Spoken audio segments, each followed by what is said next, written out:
Hello and welcome to this Elections Unlock special. As part of our Maharashtra Maza series, we've been crisscrossing this election battleground state and our travels have brought us to Marathwada. I am at the moment in Chhatrapati Sambhaji Nagar, earlier known as Aurangabad. Now, Marathwada is one of the most complex parts of Maharashtra when it comes to its politics. 46 seats, so important in the context of who will win Maharashtra. And also because in the Lok Sabha elections, out of the 8 Lok Sabha seats, the opposition Maha Vikas Aghadi won 7 out of 8.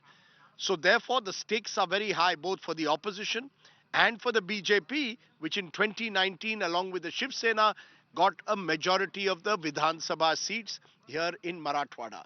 And there are several issues that make Marathwada so complex.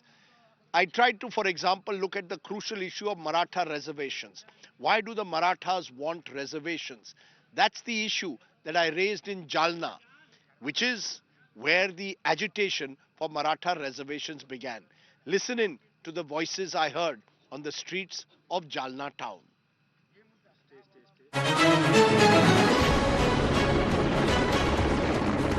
I've now landed in Jalna. We have entered Marathwada.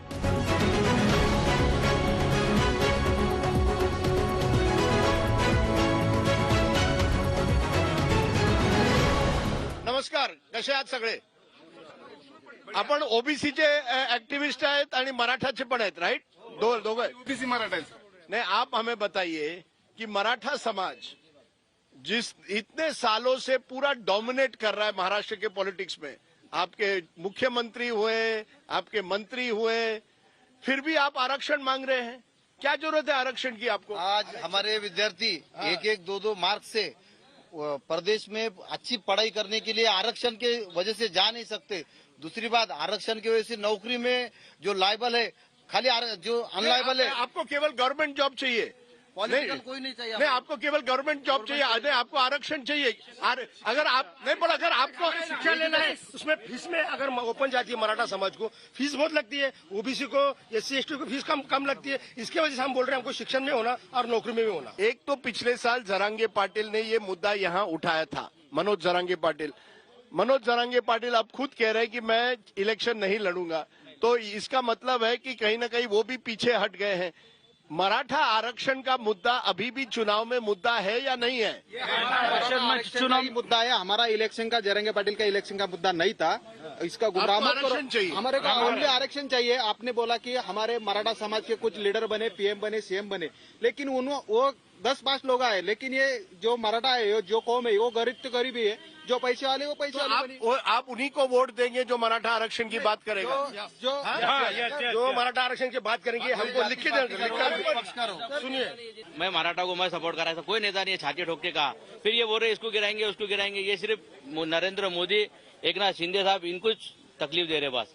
आप कह रहे हैं 40 साल से ध्यान है क्यों नहीं करे? कह रहे हैं कि इन्होंने ये पूरा मराठा आरक्षण किया है बीजेपी को कमजोर करने के लिए। हाँ सरकार, तो कौन इनके पीछे कौन है? वो उनको पूछो कौन है। जब ये बोल रहे हैं, जब ये कह रहे जरांगे साहब ने बोला इनको गिराओ और इनको लाओ, तो ये कौन है इनके पीछे कि इसको गिराओ और उसको लाओ? आप मुझे बताइए, इलेक्शन आ गया है, लोकसभा में साफ था कि कहीं ना कहीं जितने भी कैंडिडेट जो मराठा आरक्षण की बात नहीं की, उनको हराने की कोशिश की, बीजेपी को उसका धक्का लगा। अब विधानसभा आते आते क्या आप कह रहे हैं आप बीजेपी को हराना चाहते हैं या जो मराठा के विरोध है उसको हराना चाहते हैं? हम हराना नहीं चाहते। जो पक्ष हमारे मराठा आरक्षण के लिए खड़ा रहेगा, उसके लिए हम सपोर्ट करेंगे। ओबीसी का क्या होगा? हिंदू समाज में मराठा एक बड़ा फैक्टर है और महाराष्ट्र में 35% ये कौम है और मराठवाड़ा में 35% है और इनके साथ ही मुस्लिम लोग खड़े हैं और दलित लोग भी खड़े हैं। तो उनको पता है कि जो बांटने वाले कौन है। अगर सब समाज इसी तरह से रिजर्वेशन चाहे तो कोई रहेगा ही नहीं। 1970 के दशक में वहाँ से आगे जो मराठा समाज का आरक्षण का जो मसला है वो काफी गंभीर बनते गया। इसका कारण ऐसा था कि उसके पहले सब मराठा लोग सत्ता के ऊपर थे और जब शुगर फैक्ट्रीज थी, जिला सहकारी बैंक, तो सहकार और एजुकेशन में इन लोगों की चलती थी।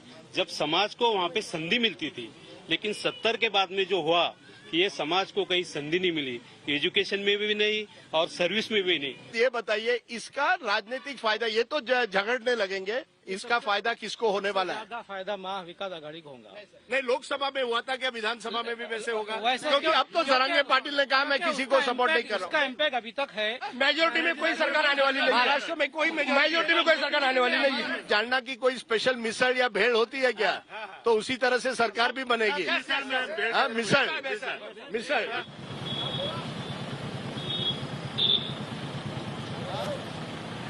नमस्कार, आप पत्रकार हैं तो आपसे शुरू करते हैं। लोकसभा में हमने देखा कि मराठवाड़ा में महाविकास आघाड़ी जीती क्योंकि मराठा समाज एकजुट होकर बीजेपी को हराने में लगा था और जरांगे पाटिल ने एक तरह से उनको समर्थन भी, बीजेपी के खिलाफ उन्होंने भी लड़ाई लड़ी थी। अब क्या उसी वैसी स्थिति है या स्थिति बदल गई? नहीं, अभी फिलहाल तो स्थिति बदली जैसी लग रही है। क्यों? क्योंकि इसके पहले जो था कि जरांगे पाटिल राजनीति नहीं करेंगे, वो एक सिर्फ मराठा समाज के लिए आरक्षण मांग रहे थे, लेकिन बाद में उन्होंने अपना पेतरा बदल दिया और क्या बोलते इसको, राजकारण में उतर गए। हम निवडणूक लड़ेंगे, इलेक्शन लड़ेंगे, ऐसा उनका एक स्टेटमेंट आने के बाद फिर वो जो सामाजिक कार्यकर्ता थे वो बदल के राजनीतिक बन गए, इसलिए लोग अभी उनसे थोड़ा दूर हुए। तो मराठा समाज एकजुट है या नहीं है? नहीं, अभी वो उसमें बिखरा हुआ। ये बताइए, मराठा समाज बनाम ओबीसी, एक तरफ मराठा समाज दूसरी तरफ ओबीसी, क्या ये राजनीति अभी भी चलेगी जालना में या नहीं? ओबीसी मराठा चालू है ग्रामीण में। हाँ, कोई विकास की बात कर रहा है। जालना में मैंने सुना है पानी 2 बार ही आता है महीने में, ये सही है मैडम? जालना मध्ये पाणी 2दाच येतं महिन्यात? आता महिन्यातून 2दा या 3दा पाणी येतं। बस महिन्यातून 2दा। आप लोग जातिवाद की राजनीति में फंस गए हैं, असली मुद्दे से भटक गए हैं। तो यही चालू है महाराष्ट्र में जो है ना, तो युवकों को और बेरोजगार को, ये इनका यानी कि युवकों का मुद्दा है कि हमारे को रोजगार होना या नौकरी होना, इसके तरफ अट्रैक्टेड नहीं होना करके, इसलिए ये चालू है कि मराठा कभी ओबीसी कभी धनगर आरक्षण। अच्छा, क्योंकि रोजगार नहीं दे पा रहे हैं इसलिए इन्होंने ये मराठा आरक्षण सुरू किया। फक्त आरक्षणवर बोलतात पण खऱ्या मुद्द्यांवर लोक बोलतात। गोरगरिबाच्या जनतेचं सोचलं का? बदलापूरला जे प्रकरण घडलं, त्या बालिकेवर अत्याचार झाला, त्या संदर्भात आहे ना काय केलं? आतापर्यंत महिला सुरक्षित आहे का याच्यामध्ये? मुस्लिम दलित मराठा को एक साथ करने की राजनीति हो रही है, दूसरी तरफ ओबीसी को साथ करने की हो रही है, ये सही है या नहीं है? एक तो इलेक्शन का ब्रह्मास्त्र है आखिरी का, जाति का वोट बैंक, दूसरा कुछ बात नहीं। तो रोजगार तो नहीं दे रहे हैं, रोजगार की बात, पानी नहीं मिल रही है, पानी नहीं, जो नागरिक समस्या है, नागरिक सुविधा है, वो तो मिलने वाली नहीं है, वो दे नहीं सकते। तो फिर आरक्षण तो ये आखिरी वो क्या बोलते ब्रह्मास्त्र है। जिस तरीके से इस महाराष्ट्र में पहले दलित मराठा चलता था, उसके पहले मुस्लिम मराठा चलता था, और अब ये जो नया फंडा इन्होंने लाया है मराठा ओबीसी, तो ये जो कुछ ये महाराष्ट्र के अंदर हो रहा है, जो महाराष्ट्र की संस्कृति है उसको ये बात छेद देती है, क्योंकि महाराष्ट्र को बांटने की कोशिश है। ये पीछे कौन है? इसके पीछे हम देख सकते हैं कि इसके सिर्फ जो राजकारणी लोग हैं उनका स्वार्थ रहता है, लेकिन हो रहा क्या है, इसके बीच में ना जो मानुष आदमी की जो इंसानियत रहती है वो कहाँ पे तो खत्म होती जा रही है। मुझे ये बताइए, आप लोग वोट पानी पे कभी दोगे या वोट केवल जाति पे दोगे और धर्म पे दोगे? विकासाच्या मुद्द्यावर कोणीच बोलत नाहीये, स्वार्थासाठी राजकारण चालू आहे। Reservation is used as an election weapon to divide and create vote banks. असली मुद्दा पानी का है। It's not just Jalna. I've traveled to Beed, where again there is the big issue of Marathas on one side and the OBCs on the other. The BJP apparently trying to woo OBCs and the opposition trying to consolidate the Marathas. How is it all playing out on the ground? Listen to the voices I heard in Beed.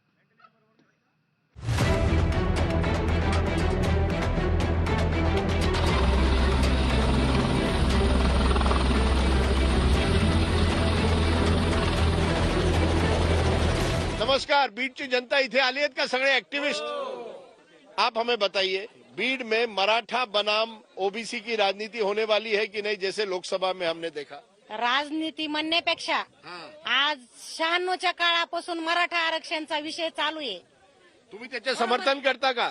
Maratha आरक्षण व्हायला पाहिजे, नाही व्हायला पाहिजे? मराठा आरक्षण भेटायलाच पाहिजे। अरे पण मराठानं आरक्षण दिलं, मग ओबीसी काय करणार? ओबीसीतून मागतच नाहीत ना, आमचं आरक्षण आम्हाला द्या. मराठ्यांना आरक्षण द्यायला पाहिजे का? द्यायला पाहिजे. त्यांना का नाही दिलं पाहिजे? त्यांना आरक्षण मिळालं पाहिजे. कोण विरोध करतंय? कोणाला वाटतं की मराठ्यांना आरक्षण? भाजपचे नेते जे आहेत, पंकजा मुंडे, जितने भी नेता है भाजप के, वो कह रहे हैं मराठा आरक्षण अगर देंगे तो ओबीसी का क्या होगा? मराठा आरक्षण भेटलंच पाहिजे. मोठा भाव आहे, पण ओबीसीतून नाही भेटलं पाहिजे. तो ये बताइए 27% ओबीसी का आरक्षण है, तो आप कह रहे हैं उसमें से मराठा आरक्षण नहीं होना चाहिए, अलग दे दीजिए. स्वतंत्र आरक्षण. स्वतंत्र. पण एक असं होईल मग 100% आरक्षण होणार या देशात. मराठा आरक्षण हे 50% आतमध्ये मागते. त्यांचं जे कुणबी प्रमाणपत्र आहे, कुणबी म्हणजे शेती करणारा शेतकरी, आणि जो शेती करतो तो कुणबी, हा पहिल्यापासून त्याचा एजंट आहे. मग शेतकऱ्याला जे प्रमाणपत्र मिळणार, आम्ही त्याच्यामधून आरक्षण मागतो. तुम्हाला ओबीसीच्याच मधून पाहिजे आरक्षण. हे म्हणतात ओबीसीच्या बाहेर आरक्षण व्हायला पाहिजे. अरे पण मला एक सांगा, सगळे आरक्षण हा मोठा मुद्दा की रोजगार? रोजगार का प्रॉब्लम है. सर, सबसे बड़ी बात यह है कि कुछ लोगों को ये पता नहीं है कि इस डिस्ट्रिक्ट से कम 6 लाख लोग हर साल गन्ना काटने के लिए जाते हैं. ये डिस्ट्रिक्ट की खासियत ऐसी है कि ये बीड डिस्ट्रिक्ट जो है तो अकाल से बहुत परेशान रहता है. यहाँ कोई बड़ी एमआईडीसी नहीं है, यहाँ कोई रोजगार देने का कोई बड़ा उद्योग नहीं है. सबसे बड़ी बात है कि सिंचन का कोई क्षेत्र नहीं है. तो इस पर क्यों नहीं जोर दिया जा रहा है? सिंचन कैसी हो, यहाँ के लोगों में इंडस्ट्री कैसे आ जाए, ये तो होना चाहिए ना. इस पर तो कोई बात नहीं कर रहा है, केवल कह रहा है आरक्षण. जातीवादाचं वातावरण तयार या जिल्ह्यामध्ये केलं जातं. जब इलेक्शन होता है तब जातीवाद या होता है. ठिकाणी या जिल्ह्यामध्ये जातीवादाचं भांडवल करून महाविकास आघाडी या जिल्ह्यात फक्त जातीवादाचं भांडवल करून तुम्ही मला सांगता बीजेपी नाही करत, धर्म बीजेपी नाही करत. इथं या ठिकाणी विकासाचं राजकारण. मैंने पहले आरक्षण दिलं, महायुती सरकारने 8% आरक्षण दिलं. ये कह रहे हैं कि खास करके महाविकास आघाड़ी, इनका कहना है जातिवाद की राजनीति कर रही है इस जिले में. आज पूरा देश देख रहा है धर्म की राजनीति बीजेपी के अलावा कोई नहीं कर रहा है. और एनसीपी महाविकास आघाड़ी भी आज के दौर में जो तो सिर्फ नाटक कर रही है, हिंदू मुस्लिम का वोट यूज कर रही है. जब चुनाव आते हैं, महाविकास आघाड़ी इस बार बीड में जातिवाद की राजनीति की है, सही है कि नहीं? आप उनको धर्म का आरोप देते हैं, वो कहते हैं आप जातिवाद कह रहे हैं, मराठा बनाम ओबीसी की राजनीति करवा रहे हैं. सर, एक सबसे बड़ी बात ऐसी है कि बीड डिस्ट्रिक्ट में कभी ही जातिवाद नहीं हुआ है. आपको शायद पता नहीं है कि पिछले कई लोकसभा का अगर ध्यान देंगे तो कई एमपी ऐसे हैं जिनकी जाति की संख्या सिर्फ 2000 है, फिर भी एमपी बनता है. यहाँ जिनकी जाति की संख्या 1000 है, वो भी एमपी बनता है. गोपीनाथ मराठा बनाम ओबीसी का ये जो मुद्दा है, ये कहा जा रहा है कि महाविकास आघाड़ी ने इसको उठाया है बीजेपी को कमजोर करने के लिए. सही है या नहीं? सही है.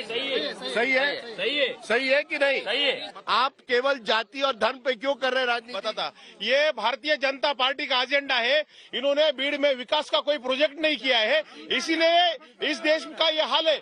भाजपा का मुख्य एजेंडा धार्मिक दंगलों का है. सरकारी स्कूलों की हालत बहुत खराब है. 600 ऐसे स्कूल है जहाँ पर रहने को बच्चे बारिश में गिरने के कगार पर है. 1400 ऐसे सरकारी स्कूल है जहाँ पर बिजली नहीं है, डिजिटल शिक्षण कोई नहीं है. 650 गाँव ऐसे है जहाँ पर इस पर चुनाव क्यों नहीं होता है कि स्कूल की हालत? हम सामाजिक कार्यकर्ता हैं, उस पर आवाज उठाते हैं, लेकिन क्यों नहीं हो रहा है? नहीं, राजकर्ता जो है वो इस पर आवाज ही नहीं उठाते. ये जो बुनियादी मुद्दे है.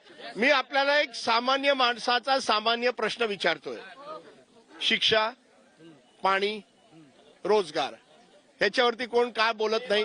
आरक्षण क्यों और धर्म की राजनीती क्यों? धर्माची राजनीती करताय सध्याचं सरकार जे आहे, बीजेपी सरकार जे आहे, आणि जातीवाद जास्त वाढलेला आहे. कटेंगे तो कटेंगे, इस पर लोग बोल रहे हैं, लेकिन पढ़ोगे तो बढ़ोगे. पढ़ोगे तो बढ़ोगे. इस पे नहीं बोल रहे. इनको खबर है कि इन्होंने 5 साल में या 10 साल में यहाँ पे जो तो महाराष्ट्र के अंदर राष्ट्रवादी की जो तो सत्ता थी, लेकिन उन्होंने कुछ नहीं किया. और उसके साथ साथ जो तो उसके बाद बीजेपी सरकार आई, इन्होंने भी कुछ नहीं किया. और ना करने की वजह से तो फिर बटोगे कटोगे नारे लाकर जो तो लोगों को बांट कर इनके अंदर भ्रम पैदा कर सत्ता में आना चाहते हैं. करीब 2 लाख आबादी का शहर है. या शहर में हर दिन घरों में पानी नहीं, 15 दिन को एक बार पानी आता है. पालिका रास्ते नहीं है, नालियां नहीं है. शहर की पूरी बाट लगा डाली है शासक ने. आप कह रहे पाणी हर 15 दिन के बाद आता है, इसमें फिर लाडकी बहीण कहाँ आ गया? सरकार, आप खुश है की नाही? एकीकडे लाडक्या बहिणीची योजना आणली आणि दुसरीकडे तेल कडधान्य सगळं महाग झालेलं आहे. म्हणजे एकीकडून देतं हे सरकार आणि दुसरीकडून वसूल करून घेतं. हा यांचा अजेंडा आहे. मैं आपसे ये पूछ रहा हूँ, यहाँ आरक्षण पे आंदोलन हुआ जी, पानी के पर कब आंदोलन होगा? पानी के शिक्षा पे कब होगा? 15 दिन के बाद आंदोलन। यहाँ पे खाली घरानेशाही चलती है। यहाँ पे सिंचन के बारे में, युवक के रोजगार के बारे में यहाँ पे कुछ नहीं चलता है। खाली घरानेशाही चलती है। गोपीनाथ मुंडे की बेटी MLC बनती है या सिरसागर के परिवारों में 3 उम्मीदवार खड़े हैं। हर पार्टी में 50 सालों से सिरसागर की यहाँ पे सत्ता चल रही है, मगर यहाँ पे रेल नहीं है, युवकों के लिए रोजगार नहीं है, MIDC नहीं है, किसानों के लिए सिंचाई की कोई हर पार्टी में घरानेशाही है। हर पार्टी में घरानेशाही है और विकास का काम कोई यहाँ पार्टी करने का नहीं काम करती है। एक ही पार्टी विकास के काम पे काम नहीं करती है, किसानों के लिए कोई काम नहीं करती है, बेरोजगारों के लिए यहाँ कोई काम नहीं करती है। मैं आखिरी बार पूछूंगा, मैंने बहुत बात पूछा है, असली मुद्दे क्या है बीड़ के जो नेता उस पर ध्यान नहीं दे रहे, कौन से है वो? असली मुद्दा है विकास का। यहाँ पर जो डेवलपमेंट नहीं है, कोई यहाँ पर बड़ी MIDC नहीं है, कोई बड़ा प्रोजेक्ट नहीं है, यहाँ पर रास्ते नहीं है। बेसिक यहाँ पर जो अगर आप जाओगे इस क्षेत्र के अंदर 30 गांव ऐसे है जहाँ पर कोई रास्ता नहीं है। आजादी से लेकर आज तक 30 गांव में रास्ता नहीं है। यहाँ पर कोई मेडिकल कॉलेज इस निवासी क्षेत्र के अंदर नहीं है। Okay, it's not just Jalna and Beed, there's also Nanded, where the politics are very different, because this is an area dominated for a long time by Ashok Chavan, former Chief Minister of the Congress. But this time, he switched to the BJP. His daughter is contesting from Nanded. How is that being seen? The politics of defections in Maharashtra? Take a look. मला सांगा, या election मध्ये मोठा मुद्दा कुठला आहे? हिंदू मुस्लिम मुद्दा बनेगा? प्रधानमंत्री कहते हैं एक है तो सेफ है, बटेंगे तो कटेंगे। योगी आदित्यनाथ कहते हैं कि मराठा बनाम OBC। मुद्दा कुठला आहे महाराष्ट्रात यावेळी? कटेंगे तो बटेंगे। कटेंगे तो बटेंगे, इसका मतलब क्या है? बटेंगे तो कटेंगे, इसका मतलब है कि जो हिंदू वोट है वो अगर बटेगा तो अगली चुनाव में बहुत मुश्किल हो जाएगा। क्यों, क्या मुश्किल होगा? कोई एक धार्मिक नाम लेके जो कोई इलेक्शन लड़ा रहा है वो अगले इलेक्शन में वैसा ही होता रहेगा। नहीं, पण रोजगार विकास ह्याच्यावरती कोण बोलत नाहीये। आप लोगों को रोजगार कहाँ दे रहे हो? यहाँ रोजगार मुद्दा होना चाहिए। और एक बार अगर एकनाथ भाई शिंदे इस राज्य के मुख्यमंत्री बनेंगे तो 100% रोजगार महाराष्ट्र में आएगा। तो ये तो पॉलिटिक्स, आप लोगों हिंदू मुस्लिम की पॉलिटिक्स कर रहे हैं। धर्म का मुद्दा आएगा तो बिल्कुल हम एक रहेंगे तो सेफ ही रहेंगे ना। अभी तो आप सेफ नहीं है नांदेड़ में। सेफ तो फिर क्यों बोल रहा है एक है तो सेफ है? हिंदू मुस्लिम एक साथ नहीं है क्या नांदेड़ में? देखो, आगे वालों का जैसा बोलना रहेगा वैसा उत्तर तो हमारे को देना पड़ेगा ना। सब कुछ एक ही है, मगर जब बात वैसी आएंगी तो हमारा जवाब भी वैसी रहेगा। आप लोग हिंदू मुस्लिम की राजनीति कर रहे हैं। धर्म मुस्लिम धर्म की जातिवाद नहीं होना चाहिए। फिर हो रहा है। की जनता बहुत समझदार है।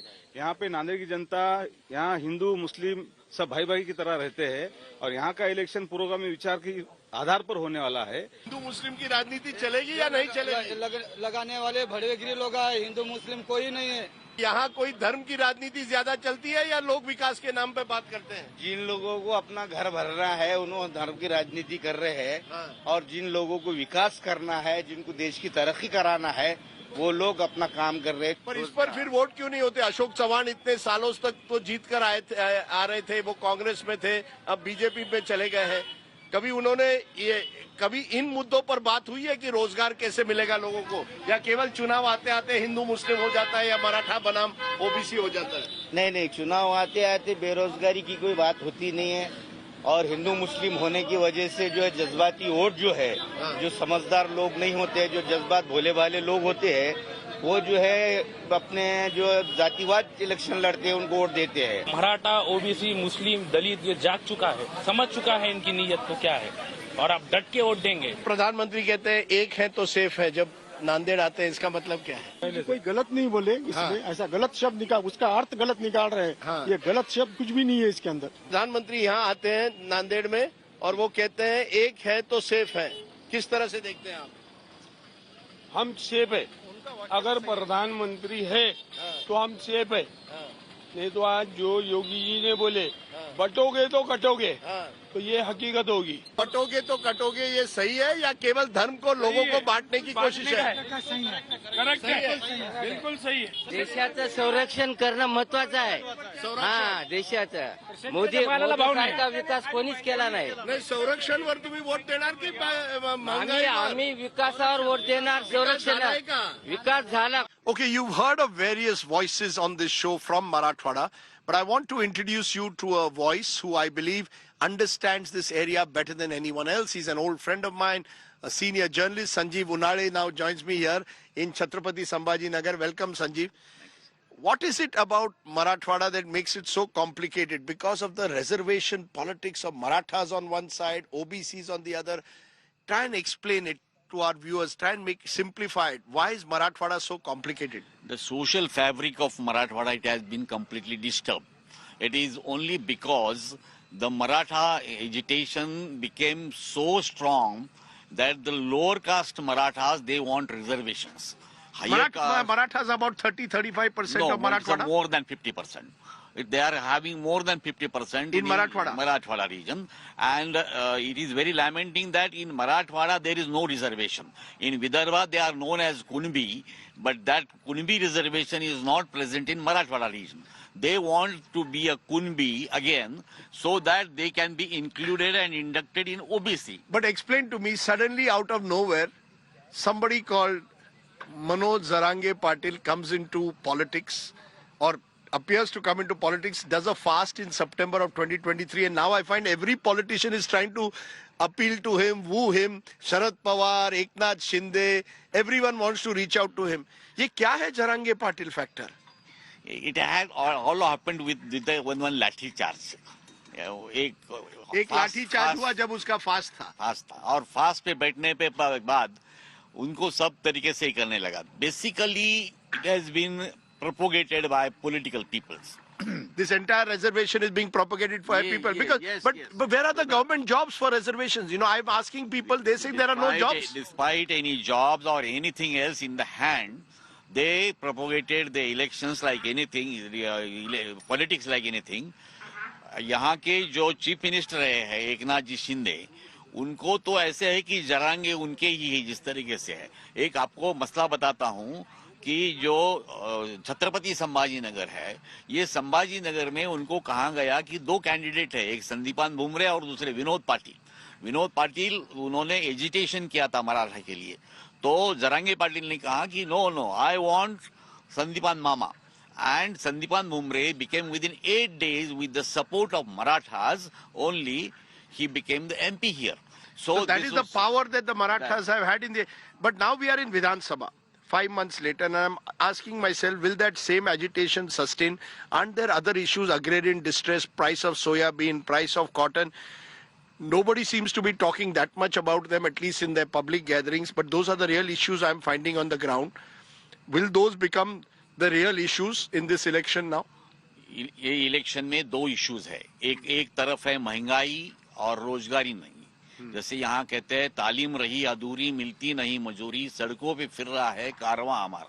इस तरीके की मराठा की स्थिति है. This is nothing but a factory of sugar cane labourers. ये जो आप अभी ने बीड़ कहा उस तरीके से. तो यहाँ के जो ये है, इसके लिए लोग बहुत कोई फैक्ट्रीज नहीं है, कोई इंडस्ट्रियलाइजेशन नहीं है, no development, and there is agrarian distress still. They are just living with this benefit of the subsidy. Right. So that is the one, because there is also the OBC factor. BJP is trying to consolidate OBCs. BJP is saying if Sharad Pawar or Eknath Shinde is going to play Maratha politics, हम OBC politics खेलेंगे. Gopinath Munde, the late Gopinath Munde was their OBC leader from this part of Maharashtra. Do you see this election becoming OBC versus Maratha? Is caste a big factor? It was very grave in Lok Sabha. लेकिन अगर विधानसभा में कहा जाए तो उसका थोड़ा सा mild version हो गया है. So it's milder now. Yes, milder. Because ये इसलिए हो गया है कि विधानसभा का जो कॉन्स्टिट्यूएंसी है वो स्मॉल रहती है. उनके लोकल इश्यूज ज्यादा डोमिनेंट रहते हैं, ताकि जात ये सेकंड नंबर पे आती है. तो उन्होंने उनके इश्यूज है, वो इशू कॉन्स्टिट्यूएंसी के जब उठाए गए हैं उसको ज्यादा लोग महत्व देते हैं. पर आपने ये कहा है कि this is a region where there is agrarian distress, no industrialization, lot of unemployment as a result. Reservation becomes a weapon, used sometimes by one side, sometimes by the other. Therefore, and completely neglected from the mainstream of the development. The only thing I want to say is when I first came into journalism, I met Sanjeev Unale 35 years ago now, and he told me virtually the same thing, that Marathwada is a neglected region of Maharashtra. 35 years later, we are now in 2024, and Marathwada still remains a neglected region of Maharashtra. And that's perhaps why you're seeing all this anger and uprising coming from below.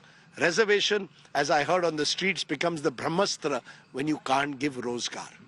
Think about it. That was Elections Unlocked, Maharashtra Maza special, coming to you from Marathwada. Thanks for watching. Bye for now.